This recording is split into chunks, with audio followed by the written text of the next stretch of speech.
Hello one, क्या हाल चाल। बढ़िया। आई होप आप सभी स्टूडेंट्स अच्छे होंगे। तो बच्चों, आज के लेक्चर में हम लोग एड्जॉर्प्शन के टाइप्स के बारे में स्टडी करेंगे। तो एड्जॉर्प्शन जो प्रोसेस है, उस एड्जॉर्प्शन प्रोसेस के कितने टाइप्स होते हैं, कितने प्रकार होते हैं, जरा उसके बारे में आज हम लोग देखते हैं। ठीक है, तो चलिए आप फटाफट हमारे इस channel chemistry classes bye MK. Mishra, अब इस चैनल को अधिक से अधिक शेयर करें, सब्सक्राइब करना ना भूलें। जितना ज़्यादा आप शेयर करेंगे, हमारा वीडियोस, हमारा लेक्चर सभी तक पहुंचेगा। तो बच्चों, आपसे मेरा रिक्वेस्ट है, आप इस लेक्चर को अधिक से अधिक सब्सक्राइब कीजिए। ठीक है, अधिक से अधिक शेयर करना इस लेक्चर को, वीडियोस को, ताकि तमाम तक, सबों तक हमारा लेक्चर, हमारा ये वीडियोस पहुंच सके, सभी को इस लेक्चर से प्रॉफिट हो। तो बच्चों, इसी के बीच आज हम लोग स्टार्ट करते हैं टाइप्स ऑफ एड्जॉर्प्शन। तो आज का लेक्चर बहुत इंटरेस्टिंग है, बहुत ही मजेदार होगा और काफी इंपॉर्टेंट है एग्जामिनेशन पॉइंट के व्यू से। बच्चों, आज देखनी है जो बोर्ड्स का जो पैटर्न है, जो हम लोग का एग्जाम्स, बोर्ड एग्जाम्स में क्वेश्चंस आते हैं, बोर्ड एग्जाम्स के पर्पज से जो आज हम टॉपिक लाए हैं, बहुत इंटरेस्टिंग टॉपिक है। और ये टॉपिक काफी बार, कितने बार एग्जाम्स में पूछे गए हैं। तो आज के टॉपिक में हम लोग चलो देखते हैं टाइप्स ऑफ एड्जॉर्प्शन। तो चलिए कॉपी और कलम निकाल लीजिए और देखो, एक बात ये ध्यान सुनो। आप अपने ना लीड लगा लो, अपने ईयर में, अपने जो है ना कानों में लीड लगा के जो है ना लेक्चर को अच्छा सुनो। मैं क्या लेक्चर दे रहा हूँ, मैं क्या आप नोटिस कर रहे हो, कैसे आप नोटिस कर रहे हो, क्या लिख रहे हो आप कॉपी में, क्या सुन रहे हो ना। अब अच्छी तरह से जो है ना आप एक बार लीड लगा लो, उसको आराम से एकदम लेक्चर को सुनते रहो। ठीक है, एकदम जितने अच्छे लेक्चर को आप परफेक्टली, जितना अच्छा लेक्चर को सुनोगे उतना अच्छा समझ में आएगी। आई बात समझ में? तो चलिए आज हम स्टार्ट करते हैं टाइप्स ऑफ एड्जॉर्प्शन। लिखिए टाइप्स ऑफ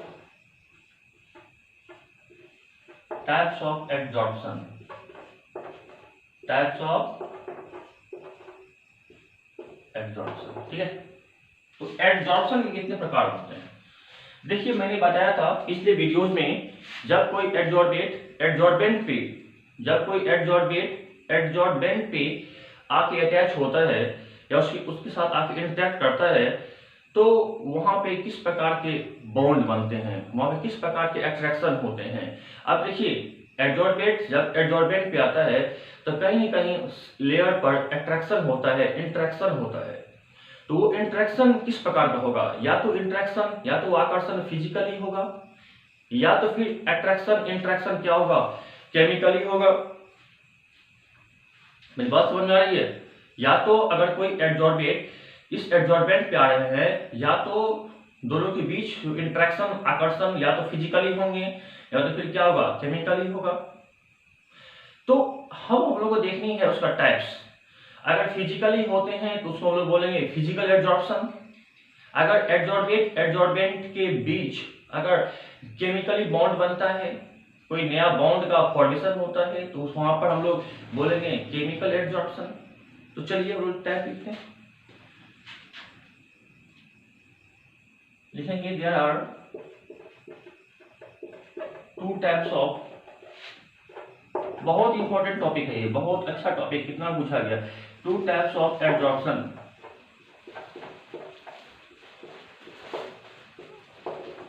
एक पहला हम आएंगे फिजिकल एड्जॉर्प्शन।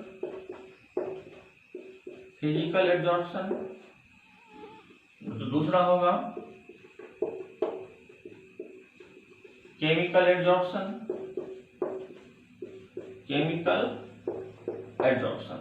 तो एड्जॉर्प्शन के 2 टाइप हो गए बच्चों, एक हो गए फिजिकल एड्जॉर्प्शन, दूसरा क्या हो गया हमारे बच्चों, केमिकल एड्जॉर्प्शन। अब आपको क्वेश्चन होता होगा, यार सर जी फिजिकल एड्जॉर्प्शन क्या होता है, फिजिकल में क्या होते हैं? अरे सर जी, माना कि ये कोई सॉलिड, कोई लेयर है, सतह है, सरफेस है, जब इस पर कोई भी आउटर सब्सटेंस जब इस पर कोई आउटर सब्सटेंस आते हैं तो इस पर किस प्रकार के बॉन्ड बनाते हैं, इस लेयर पर, ये इस लेयर पर, इस सरफेस पर जब कोई बॉन्ड बनाते हैं तो ये बॉन्ड क्या होता है, फिजिकल। यानी कि फिजिकल का मतलब होता है कि वीक फोर्स। अगर फिजिकली अटैच हो रहा है, जब कोई आउटर सब्सटेंस एडजॉर्बेट, जब एडजॉर्बेंट पे आके फैल जाता है तो वो किस प्रकार के बॉन्ड बनाता है, यानी फिजिकली बॉन्ड। फिजिकली का मतलब तो बच्चों कि वीक फोर्स है, जरा सा आप एनर्जी दोगे, ये यहाँ से टूट जाएगा, यहाँ से हट जाएगा। तो वीक फोर्स होता है फिजिकल फोर्स, इसको हम लोग बोलते हैं वैन वाल फोर्स। क्या बोलते हैं, van Waals force.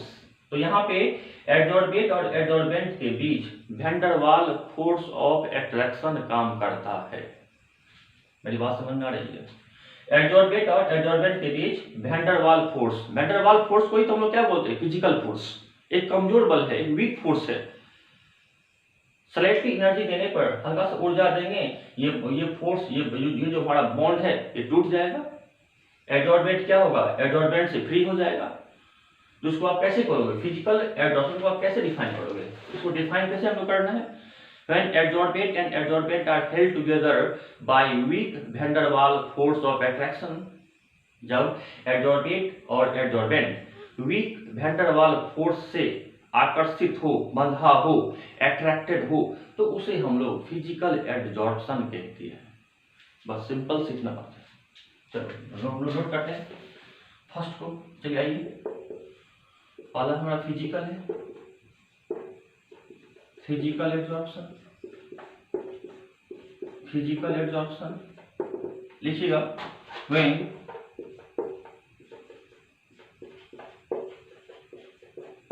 adsorbate and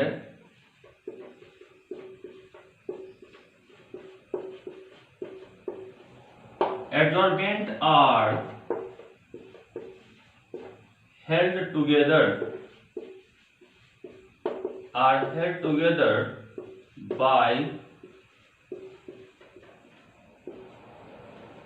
by weak van der Waal force of attraction, then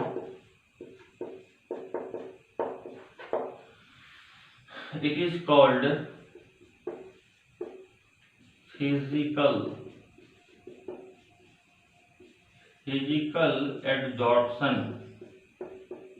it is called physical adsorption. तो जाहिर सी बात है बच्चों कि जब एडजॉर्बेट और एडजॉर्बेंट के बीच कौन सा फोर्स होगा, वीक फोर्स होगा। उस वीक फोर्स का नाम फिजिकल फोर्स है, और फिजिकल फोर्स को ही हम लोग वैन डर वाल फोर्स कहते हैं। तो van der Waals force, physical force दोनों सेम फोर्स है, दोनों को हम लोग सेम कहेंगे। और जब वैन डर वाल फोर्स या फिजिकल फोर्स से एडजॉर्बेट और एडजॉर्बेंट आपस में क्या रहता है, अट्रैक्ट रहता है दोनों आपस के बीच, तो वहां पे हम लोग फिजिकल बोलते हैं। नोट कर लीजिए, नोट कर लीजिए। तो बहुत वीक फोर्स, उसका नाम क्या है, week van der Waals force. क्या नाम है, week van der Waals force. समझ में आ गया होगा। यहाँ पे कोई केमिकल बॉन्ड नहीं बनता है। अब कोई पूछेगा आपसे कि सर जी अगर मान लीजिए कोई सॉलिड सरफेस है, कोई सॉलिड सरफेस है, इस पर कोई भी आउटर सब्सटेंस यानी एडजॉर्बेट आ रही है, चारों तरफ फैल रहा है, तो क्या सर जी ये आउटर सब्सटेंस इस सरफेस के साथ कोई बॉन्ड बनाएगा, chemically bond? No sir. Chemically bond बनाएगा तो उसको बोलेंगे केमिकल एडजॉर्प्शन। यहाँ पे फिजिकल होता है, सिंपली अटैच। अगर कोई हमारा मेज है, टेबल है, उस पर डस्ट फैला हुआ है, तो वो तो सिंपली अटैच है। वो डस्ट को आप एनर्जी दोगे, हल्का सा फोर्स दोगे, वो सब डस्ट क्या होगा, सतह से हट जाएगा। तो वहां पे कौन सा फोर्स होगा, वैन डर वाल। बस सिंपली इंटरेक्शन है, कांटेक्ट में होता है ना, कोई चीज एक दूसरे के जब संपर्क में आता है, कांटेक्ट में रहता है, संपर्क कांटेक्ट में, तो वहां पे हम लोग सीधा बोलते हैं ये फिजिकली अटैच है। फिजिकली अटैच यानी वहां पर week van der Waals force. कौन सा फोर्स है, वहां पर बोलते हैं हम लोग week van der Waals force, contact force है। और वो कांटेक्ट फोर्स सिंपली एनर्जी देने पर क्या होता है ना, हट जाता है। तो बस समझ में आ गया, फिजिकल एडजॉर्प्शन कॉमन है, समझ में आ गया। आप नोट कर लो इसे, नोट कर लिया, नोट कर लिया। चलिए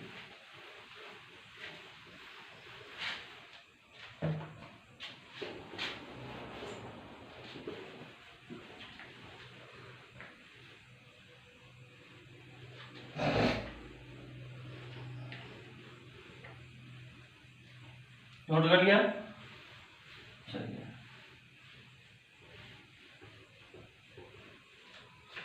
तो बच्चों आज हम लोग देखेंगे केमिकल।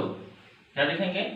केमिकल। अच्छे, फिजिकल एड्जॉर्प्शन तो मैंने बता दिया कि फिजिकल बॉन्ड फोर्स होगा, एड्जॉर्बेंट और एड्जॉर्बेंट के बीच कोई नया बंधन, नया बॉन्ड नहीं बनेगी। और ध्यान देना, कोई भी फिजिकल एड्जॉर्प्शन में कोई भी एड्जॉर्बेंट पे आके इंटरेक्ट कर सकता है। कोई जरूरी नहीं है कि कोई खास प्रकार के एड्जॉर्बेंट ही एड्जॉर्बेंट पे आएगा। अब होता है सपोज दैट मान लिया कोई गैस है, तब ये नहीं है कि किसी खास गैस के लिए ही वो सतह बना हुआ है। कोई भी गैस आके सिंपली उस सतह पे जो है, उस लेयर पे जो है सतह पर आके इंटरेक्ट कर सकता है, क्योंकि वहां पर कोई केमिकल बॉन्ड बनने नहीं है, हैं? अगर माना कि कोई सॉलिड का सरफेस है, उसको मुझे गैस को रखना है, गैस को फैलाना है, तो जब गैस को फैलाना है, स्प्रेड करना है सतह पर, लेयर पर, तो प्रेशर को कम करेंगे, प्रेशर घटाएंगे सिस्टम का, प्रेशर को लो करेंगे तो गैस क्या होगा? पानी बनेगा, लिक्विफाई बनेगा, और वो गैस क्या होगा? सरफेस पर पूरा फैल जाएगा। तो फैलेगा तो वो सिर्फ फिजिकली फैलेगा, वहां पर कोई केमिकल बॉन्ड, कोई केमिकली रिएक्शन नहीं होगी, लेयर पर कोई केमिकल रिएक्शन नहीं होगा। तो इसका मतलब फिजिकल एडॉप्शन में कोई भी गैस सतह पर, लेयर पे आके, सरफेस पे आके फैल सकता है, स्प्रेड हो सकता है। ये कोई जरूरी नहीं है कि कोई खास गैस ही सरफेस पे आके बॉन्ड मतलब आके फैलेगा। ये किसी भी गैस के लिए कॉमन है। कोई भी गैस ले लोगे जो सरफेस पे आके प्रेशर को कम करेंगे, तो कोई भी गैस सरफेस पे आके एब्जॉर्ब हो सकता है, सरफेस पे आके फैल सकता है। कोई जरूरी नहीं है कि किसी पार्टिकुलर गैस के लिए ही होगा। लेकिन केमिकल में हो जाता है, क्योंकि वहां पे तो केमिकल बॉन्ड बनती है, रासायनिक बंधन बनता है, तो वहां पे सर्टेन गैस के लिए अप्लाई होता है। हाँ, कोई खास गैस होगा, तो वो खास गैस उस एडजॉर्बेंट के साथ, यानी जो के साथ कोई नया केमिकल बॉन्ड बनाएगा, तो वहां पर पार्टिकुलर टाइप के जो गैस होंगे उस प्रकार के केमिकल बॉन्ड बनेगा लेयर पर। हमारा कार्बन डाइऑक्साइड आ रहा है, कि ऑक्सीजन आ रही है, कि इनर्ट गैस है, मीथेन गैस है, तो जो भी गैस होगा उस सरफेस पे वह उस प्रकार के केमिकल बॉन्ड का निर्माण करेगा। तो वो क्या होगा? वो अलग अलग गैसों के लिए सब उसका वैल्यू अलग अलग हो जाएगी, कि वो अलग अलग केमिकल बॉन्ड बनाएगा। तो बच्चों लोग चलते हैं सेकेंड पॉइंट पे, आ जाते हैं, आइए हमारे साथ चलिए। सेकेंड मेरा बच्चों है केमिकल। क्या है हमारा? Chemical adsorption. केमिकल एड्जॉर्प्शन, देखो केमिकल का मतलब क्या होता है? रासायनिक होता है ना, रासायनिक। लिखिएगा, when adsorbate and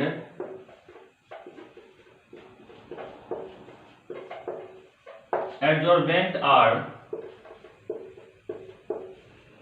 held together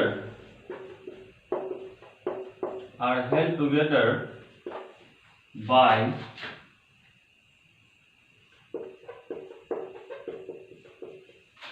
chemical bond, then it is called chemical adsorption. That is called chemical adsorption. देखिए केमिकल एड्जॉर्प्शन को बोलते हैं कीमोजॉर्प्शन। कितने आदमी उसको बोलते हैं कीमो का मतलब क्या होता है? केमिकल बोलते हैं या कीमोजॉर्प्शन। फिजिकल एड्जॉर्प्शन, फिजियोजॉर्प्शन, सुनने वाला सब देखो एक नाम है, फिजिकल एड्जॉर्प्शन, फिजियोजॉर्प्शन, केमिकल एड्जॉर्प्शन, कीमोजॉर्प्शन है।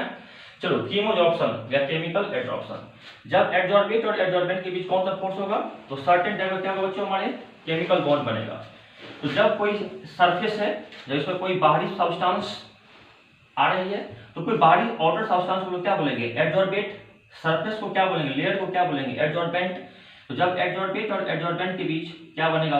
एक केमिकल बॉन्ड बनेगी, यहाँ पे रिएक्शन होगा, इस लेयर पे अभिक्रियाएं होगी, और अभिक्रिया के पश्चात, रिएक्शन के पश्चात कोई कंपाउंड बनाएगा, इस लेयर पे आके नया बॉन्ड बनेगा, उसको हम लोग बोलेंगे केमिकल एड्जॉर्प्शन। तो केमिकल एड्जॉर्प्शन फिजिकल एड्जॉर्प्शन की तुलना में स्ट्रांग होता है। क्योंकि फिजिकल में तो सिर्फ फिजिकली अटैच होता है, एक कांटेक्ट होता है, संपर्क में है सिर्फ। लेकिन केमिकल में तो ऐसा है नहीं। केमिकल में क्या होता है, बॉन्ड बन जाता है। अब बॉन्ड बनेगा तो बहुत स्ट्रांग हो जाएगा। तो कोई पूछ सकते हैं आपसे फिजिकल और केमिकल में ज्यादा स्ट्रांग कौन होगा, तो आप बताओगे सर जी केमिकल एड्सॉर्प्शन ज्यादा स्ट्रांग होता है। लेयर पे क्या होती है, सरफेस पे क्या होती है, केमिकल बॉन्ड बन जाता है, केमिकल बॉन्ड बन जाता है सरफेस पे। तो आपने नोट कर लिया इसको, दोनों का डेफिनेशन। चलिए हमारे साथ हम लोग आते हैं नेक्स्ट पॉइंट पे। नोट कर लिया, चलिए।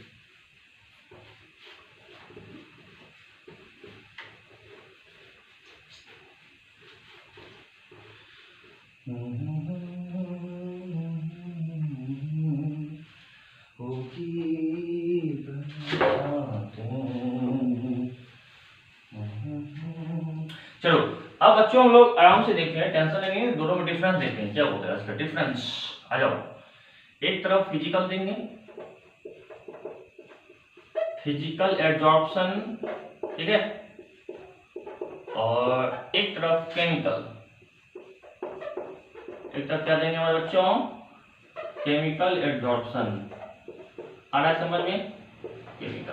देखो पहला पॉइंट क्या होगा, फिजिकल और केमिकल का बताओ। फर्स्ट पॉइंट होगा इट अराइजेस ड्यू टू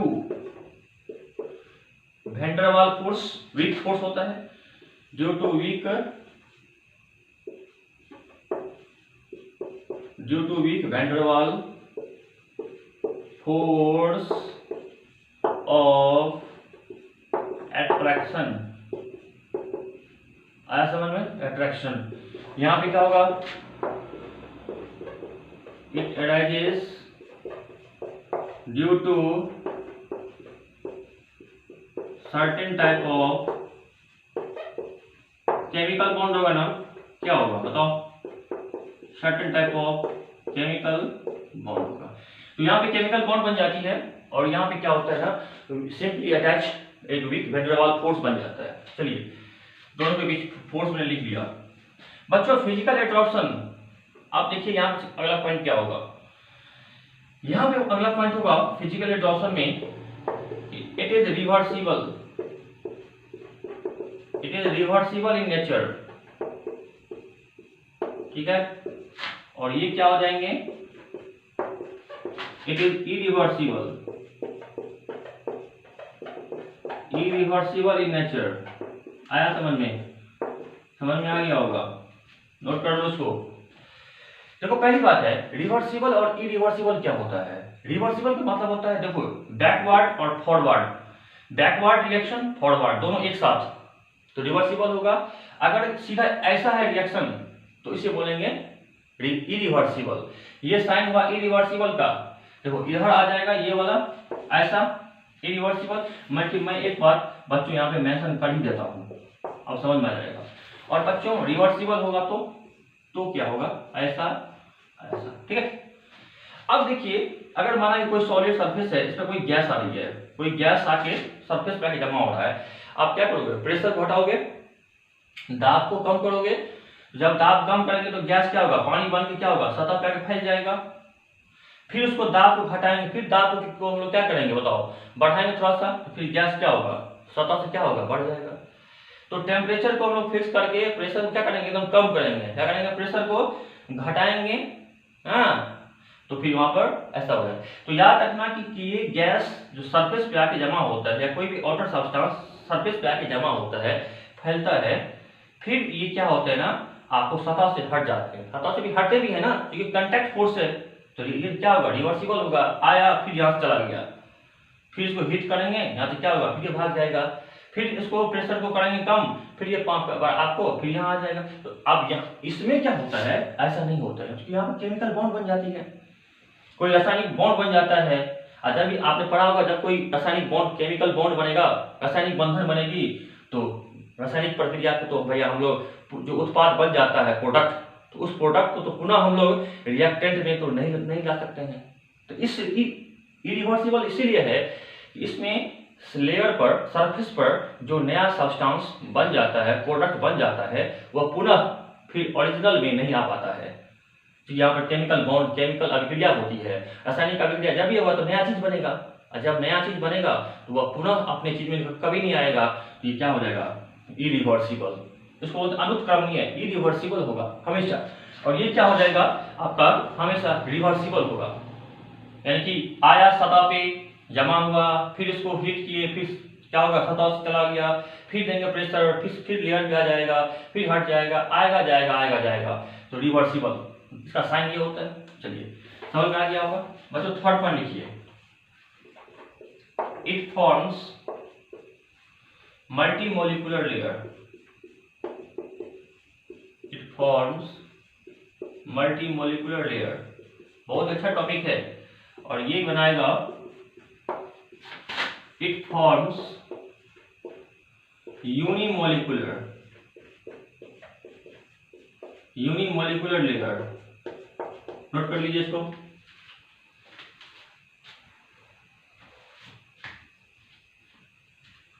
अब बच्चों को देखना है मल्टीमोलिकुलर में और यूनिमोलिकुलर में क्या है। देखो मल्टी मतलब क्या? अगर ये कोई सरफेस है, इस पर कोई सब्सटेंस चारों तरफ आगे फैल रहा है, तो इसका एक से ज्यादा परत बन जाता है। मल्टी मतलब क्या होता है? एक से ज्यादा। जब एक से ज्यादा परत बन जाए इस सतह पे आकर, उसको बोलेंगे मल्टीमोलिकुलर। लेकिन यहाँ पे क्या होता है ना, यूनिमोलिकुलर। एक ही केमिकल, इस लेयर पर सिर्फ एक ही प्रकार के बॉन्ड बनता है। कि कोई भी सब्सटेंस इस पे आके जो केमिकल बॉन्ड बनाएगा तो वो एक ही लेयर बनाएगा, वो एक ही प्रकार के आपका क्या बनाएगा? प्रोडक्ट एक ही लेयर बनाएगा। जब एक लेयर बनाएगा सरफेस पे, उसको बोलेंगे यूनिमोलिकुलर। तो ध्यान देंगे, केमिकल एडजॉर्प्शन जब भी होगा यूनिमोलिकुलर होगा, एक परत का होगा। जबकि फिजिकल में क्या हो जाएंगे? एक मोटा परत, परत पे परत, परत पे परत। तो यहाँ पे एक मोटा थिक परत बन जाता है। जब ये थिक परत बनेगा तो उसको आप बोलोगे क्या चीज? मल्टीमोलिकुलर। एक से ज्यादा, मल्टी, 2 4 5 लेयर बन जाता है। ठीक है, नोट कर लीजिए इसको फटाफट। नोट कर लिया? नोट कर लिया? चलिए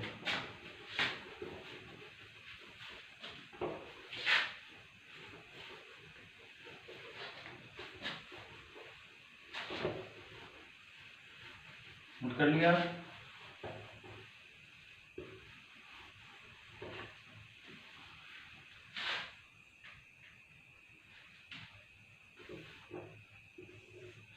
तो बच्चों थर्ड मैंने बता दिया।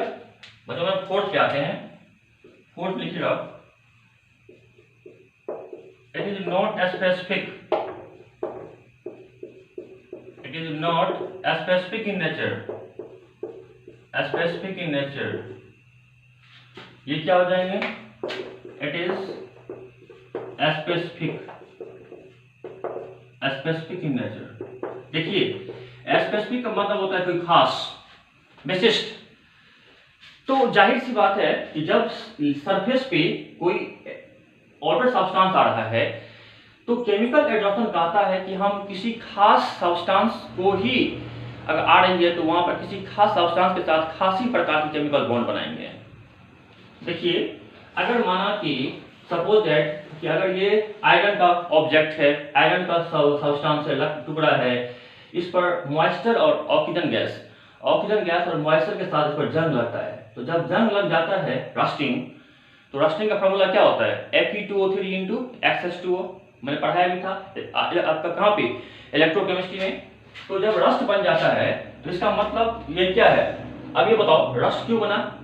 तो रस्ट इसलिए बना क्योंकि लोहे के सरफेस पे ऑक्सीजन और मॉइस्चर के कारण बना। क्या दूसरे कारण बनेगा? तो क्या कोई दूसरा कार्बन डाइऑक्साइड आ जाएगा तो बन जाएगा? नहीं बनेगा। हीलियम आएगा तो बनेगा? नहीं बनेगा। नियोन आएगा तो नहीं बनेगा। सिर्फ ऑक्सीजन चाहिए और मॉइस्चर चाहिए। तो स्पेसिफिक हुआ, खास हुआ। कोई खास सब्सटेंस आता है तो उसके साथ वह खास ही प्रकार के सर्टेन टाइप के ही बॉन्ड बनाते हैं। अब ये नहीं है कि आया सभी के लिए, अब मान लीजिए यहाँ पे ऑक्सीजन और आया मॉइस्चर तो सब कुछ बन जाएगा, ऐसा नहीं होता है। तो इसको हम बोलते हैं स्पेसिफिक, विशिष्ट, खास।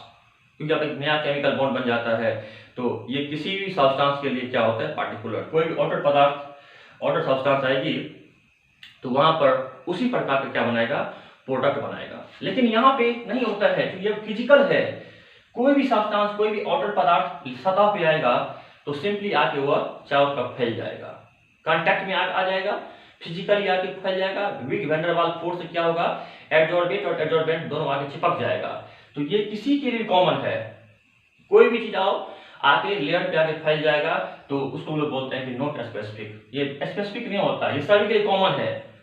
सभी के लिए क्या है, कॉमन। अब तो कॉमन मतलब क्या, अगर हम कॉमन मतलब क्या, हम कॉमन हैं, अगर हम कॉमन नहीं हैं, अगर हम कॉमन है तो इसका मतलब क्या, अगर हम स्पेसिफिक है नेचर में, इसका मतलब ये होता है कि हम कुछ सर्टेन नियम हैं उसको पालन करते हैं, और विशेष और कुछ कारणों से, बहुत कारण ऐसा है जिसको हम लोग पालन नहीं करते हैं।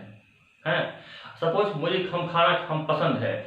अब बच्चों ये होता है, कुछ ऐसा इंसान होता है जिसको सभी खाना पसंद होता है, नॉन वेज है, वेज है, सब दोगे सब खाएगा, है नॉन वेज भी खाएगा, वेज भी खाएगा, तो उसको बोलेंगे कि ये स्पेसिफिक नहीं है, उसको बोलेंगे कि ये नॉट स्पेसिफिक, कॉमन है, जो आएगा सबको खाता जाएगा।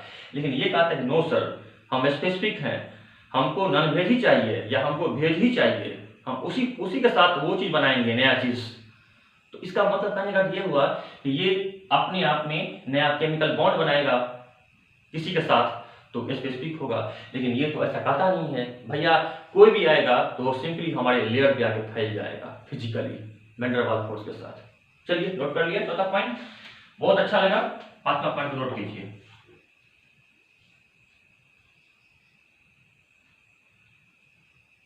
लिखिएगा, हीट ऑफ एब्जॉर्प्शन इज 20 से 40 किलो जूल पर मोल। नोट कर लीजिए, इसको आप नोट कर लीजिए।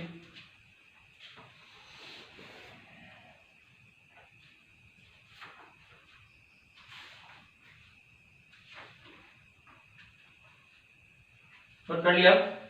तो 20 से 40 क्या हो बच्चों, आपके जहां बात होगा सर जी ये हीट ऑफ एब्जॉर्प्शन क्या होता है। अरे भैया 20 से जो 40 है, इसका मतलब ये होता है कि एडजॉर्बेट और एडजॉर्बेंट के बीच जो इंटरेक्शन है, इस इंटरेक्शन को तोड़ने के लिए, इस बॉन्ड को, तो इस फिजिकल फोर्स को हटाने के लिए वो सब्सटेंस सतह पे आकर फैल गया। तो इस सब्सटेंस को हटाने के लिए मुझे 20 से 40 किलो जूल एनर्जी की जरूरत पड़ेगी। कितना किलो जूल, 20 से 40, 20 to 40 का जो रेंज है एनर्जी का, वो एनर्जी यहाँ पे अप्लाई होगा। उतना एनर्जी आप प्रोवाइड करोगे, इसको दोगे, तो ये क्या होगा, सरफेस सतह पर से क्या होगा, हट जाएगा, गायब हो जाएगा। तो फिजिकल एब्जॉर्प्शन कितना पे होता है आपको क्लियर, 20 से 40 पे, 20 से कितना पे होता है, 40 पे होता है, इसको आप ध्यान रखेंगे, आई बात समझ में। और ये कितना पे होगा, लिखो हीट ऑफ एब्जॉर्प्शन, इसको कितना चाहिए एनर्जी, बॉन्ड को ब्रेक करने के लिए, heat of absorption is 82 to 40 kilo joule per mole. अरे भैया इसको चाहिए 80 से 240, तो कितना ज्यादा है, इसको चाहिए 20 से 40, इसको चाहिए 80 से 240, इसके रिस्पेक्ट में ये कितना ज्यादा है। जाहिर सी बात है, ये केमिकल बॉन्ड बनाता है, नया बनाते हैं बॉन्ड, बंधन, तो इसका वैल्यू, इसका स्ट्रॉन्ग फोर्स होगा, इसका फोर्स वीक फोर्स है, तो वीक फोर्स को ब्रेक करने में, तोड़ने में कम एनर्जी लगेगी, यहाँ पे ज्यादा एनर्जी लगेगा। 80 से कितना है, 82 to 40 किलो जूल, सोच लो आप कितना ज्यादा फोर्स है, सोच लिया। तो ये 5 अंतर हैं बच्चों, और कुछ डिफरेंस हो सकते हैं अंतर, जैसे फिजिकल एब्जॉर्प्शन क्या होता है, कम तापमान पे, लो तापमान पे होता है। ये क्या तो पूछेंगे, फिजिकल एब्जॉर्प्शन जब भी होगा तो ये क्लियर होगा लो टेम्परेचर पर, जबकि केमिकल एब्जॉर्प्शन होगा हाई टेम्परेचर पर। अगर आप टेम्परेचर बढ़ाओगे तो इसका रेट क्या होगा, बढ़ेगा। ध्यान देना, मैं यहाँ पे उसका मेंशन नहीं कर रहा हूँ, लेकिन केमिकल एब्जॉर्प्शन टेम्परेचर बढ़ाने पर इसकी रेट बढ़ जाती है, जबकि फिजिकल एब्जॉर्प्शन जो होता है जनरली लो टेम्परेचर पर संपन्न होता है। इसको कराने के लिए, फिजिकल एब्जॉर्प्शन होने के लिए कम तापमान की, लो तापमान की जरूरत पड़ती है, आवश्यकता होती है। तो समझ में आ गया क्वेश्चन। तो ये सारे दोनों इंपॉर्टेंट पॉइंट्स थे, दोनों के बीच डिफरेंस था। अच्छा डिफरेंस है। ये मैंने जो इम्पोर्टेंस एग्जाम डिफरेंस थी, इम्पोर्टेंट दोनों में अंतर था, मैंने यहाँ पे आपको डाल दिया। आपने नोट कर लिया इस सबको, सारे पॉइंट्स को, ठीक है। चलिए तो हम लोग फिर देखते हैं नेक्स्ट लेक्चर में, आपसे फिर मिलेंगे बच्चों। तो आप तब तक के लिए घरों में पढ़ते रहें, सारे लेक्चर को अच्छा से पढ़ें, रिकॉर्ड करें, ठीक है। लेक्चर को एक बार नहीं 2 बार पढ़ें, 3 बार पढ़ें, समझ में आ जाएगा लेक्चर। जहां पे प्रॉब्लम्स आ रही है कमेंट बॉक्स में जाके वहां आप कमेंट कर सकते हैं, ठीक है। और हमारे इस लेक्चर वीडियोस को मैं तो आपको पहले ही कह चुका हूं, जितना आपका प्यार मिलेगा, बस आप पर सब कुछ निर्भर है। जितना आप प्यार दोगे, जितना आप स्नेह दोगे, बस हम उतना आगे ही आपको मार्च करेंगे, उतना आगे हम क्या करेंगे, इंप्रूव करेंगे। तो बस सब कुछ आप पे डिपेंड है बच्चों। जब आपने इस वीडियो लेक्चर को समझ लिया, अच्छा से अपने आप में डाल लिया, जहन में डाल लिया, तो आप इस लेक्चर को इतना स्प्रेड करो, इतना फैलाओ लेक्चर को, इस वीडियोस को, सबों तक हमारा वीडियो पहुंच सके। बस हमारा आपसे एक अपील है, रिक्वेस्ट है। चलिए इसी के साथ आज हम लेक्चर क्लोज करते हैं, बंद करते हैं। Thank you, bye.